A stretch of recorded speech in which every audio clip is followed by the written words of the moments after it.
Moving on to the point number 4, if p is a prime number and p divides a square, अगर p एक कोई prime number है और p a square को divide करता है, then p divides a also, p a को divide करता है, where a is a positive integer, जहां पर a कोई एक पॉजिटिव इंटीजर है. तो yes, we can understand this point by taking a very basic example.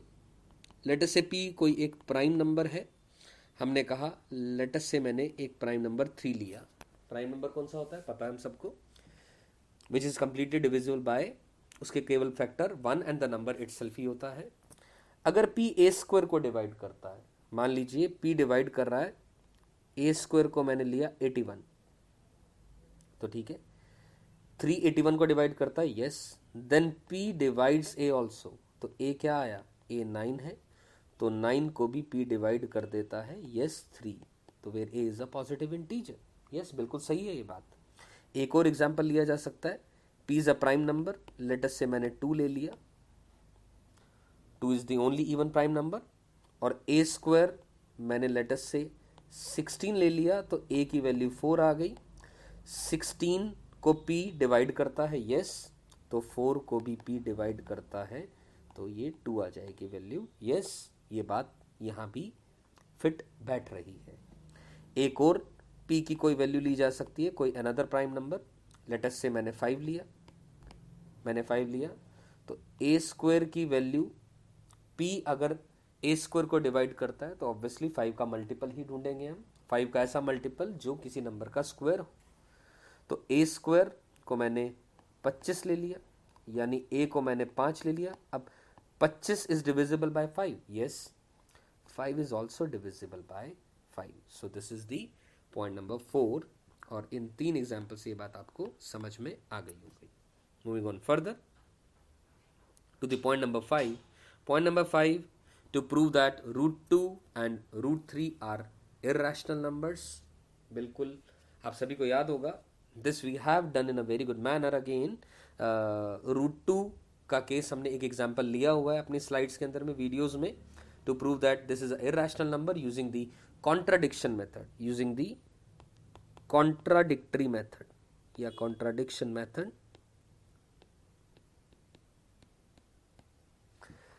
तो समअप कर देता हूँ मैं फटाफट से, उसी मेथड को दोहरा देता हूँ so that it's a clear, एकदम से तुम्हारे आप सबके लिए चीज़ें ध्यान में आ जाएं, एकदम से रिवाइज हो जाए आप सबके लिए फटाफट से.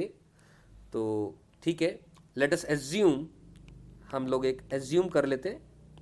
मैं रूट 2 के केस को प्रूव कर देता हूँ. एज्यूम कर लेते हैं कि root 2 is a rational number. Root 2 क्या है, हमने एज्यूम करा एक रैशनल नंबर है.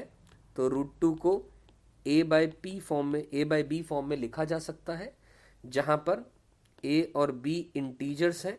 This symbol is belongs to, and b is not equal to 0, and these two have no common factor other than 1. इन दोनों में कोई कॉमन फैक्टर नहीं है 1 के अलावा. तो ठीक है, let us do squaring both sides. तो वहां से 2 is equal to a square upon b square आ जाएगा. तो यानी a स्क्वायर की value 2 times of b square आ गई यहां से. इसका मतलब क्लियरली है क्या, इसका मतलब है कि 2 डिवाइड्स, इसका मतलब 2 is dividing a square completely. यानी a स्क्वायर को 2 जब डिवाइड करेगा तो रिमाइंडर 0 आएगा. और 2 जब a स्क्वायर को डिवाइड कर रहा है, अभी पॉइंट नंबर 4 जो पढ़ा उसके थ्रू भी या वैसे भी समझ में आ रही है बात ये. 2 अगर a स्क्वायर को डिवाइड कर रहा है तो इसका मतलब 2 divides a also, 2 divides a also. तो लेट अस से a को हमने 2 टाइम्स ऑफ k ले लिया, जहां पर k कोई भी एक इंटीजर है. तो a स्क्वायर की value 4 times of k square लिखी जा सकती है. और a स्क्वायर को जैसे 4k स्क्वायर लिखा तो ये वैल्यू यहां सब्सटीट्यूट कर देते हैं. 2b square is equal to 4k square, यानी b square is equal to 2k square. Same theory से बोला जा सकता है जो अभी बात हुई, 2 डिवाइड्स b ऑल्सो. जैसे 2 a को डिवाइड कर रहा था, 2 डिवाइड्स b ऑल्सो. तो इसका मतलब मैं इस बात को देखूं और इस बात को देखूं, यहां दोनों से एक बात समझ में आ रही है कि 2 is the common factor of A and B. 2 is the common factor of A and B. यहां से ये बात समझ में आई. But it is the contradiction to the assumption what we did. हमने एजम्पशन क्या ली थी? No common factor other than 1. तो इसका मतलब ये कॉन्ट्राडिक्शन आ गई. सो इस कॉन्ट्राडिक्शन से हम लोग बोल सकते हैं, क्या बोल सकते हैं? इसी कॉन्ट्राडिक्शन से we can surely say that our assumption is wrong. What was our assumption? √2 is a rational number, so it means √2 is a irrational number.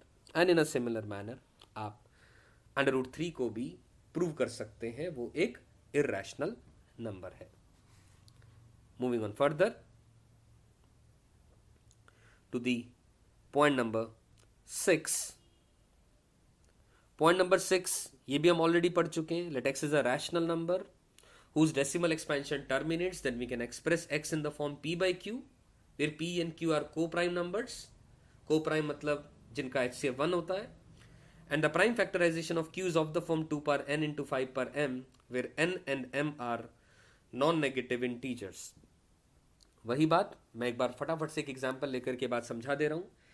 x कोई एक रैशनल नंबर है जिसका कि डेसिमल एक्सपेंशन टर्मिनेट कर रहा है. इसका एग्जांपल ले सकते हैं. लेट अस से 1.4 लिया हमने. डेसिमल एक्सपेंशन टर्मिनेट कर रहा है मतलब 4 के बाद कोई और डिजिट नहीं है. तो this can be written as 14 divided by 10. इसको रिड्यूस कर देते हैं, कॉमन फैक्टर हटा देते हैं इसमें से. 2 से डिवाइड करेंगे तो दिस विल बी 7/5, यानी p की वैल्यू 7 आई, q की वैल्यू 5 आई. Yes, q is written in the form 2 power n 5 power m, क्योंकि 2 की पावर 0 आ रहा है, 5 की पावर 1 आ रहा है. तो यही बात बोली गई है यहाँ पर. Then we can express x in the form p by q. लिख दिया हमने p बाई q फॉर्म में, जहां पर q 2 power n 5 power m form में लिखा जा सकता है. So this is the point number